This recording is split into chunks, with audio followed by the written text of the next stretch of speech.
Vegetarian body builder என அழைக்கப்பட்ட பஞ்சாபைச் சேர்ந்த நடிகர் வரிந்தர் சிங் கௌதம் திடீரென்று உயிரிழந்துள்ளார். சல்மான் கானுடன் நடித்து புகழ்பெற்றவருக்கு நடந்தது என்ன?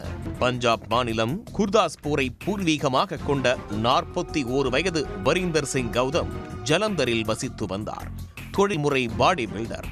இவர் தன்னுடைய பாடி பில்டிங் சாகசங்களை இன்ஸ்டா பக்கத்தில் வெளியிடுவது வழக்கம்.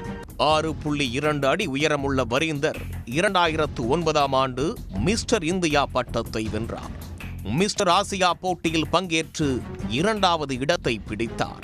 2012ஆம் ஆண்டு பஞ்சாபில் வெளிவந்த கபடி ஒன்ஸ் அகைன் படத்தில் நடித்து வெள்ளித்திரையில் அறிமுகமானார். வரிந்தர் சிங் சல்மான் கானுடன் டைகர் 3 படத்தில் நடித்து புகழ் பெற்றார். இது மட்டுமல்லாமல் 2014ஆம் ஆண்டு வெளிவந்த roar tigers of the Sundarbans மற்றும் 2019ஆம் ஆண்டு மர்ஜவான் ஆகிய படங்களிலும் நடித்திருந்தார்.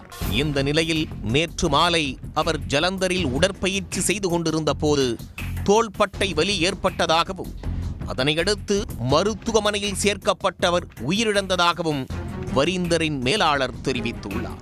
மாரடைப்பால் மரணமடைந்ததாக மருத்துவர்கள் தெரிவித்ததாக கூறியுள்ளார்.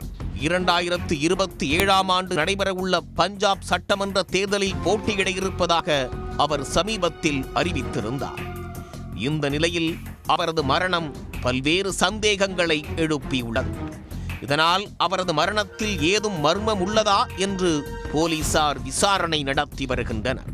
வரிந்தரின் மறைவுக்கு பஞ்சாப் அரசியல் கட்சிகள், பாடி பில்டிங் பயிற்சியாளர்கள் உள்ளிட்ட பலரும் இரங்கல் தெரிவித்துள்ளனர். உடனுக்குடன் செய்திகளை தெரிந்து கொள்ள சன் நியூஸ் பெல் ஐகானை கிளிக் பண்ணுங்க.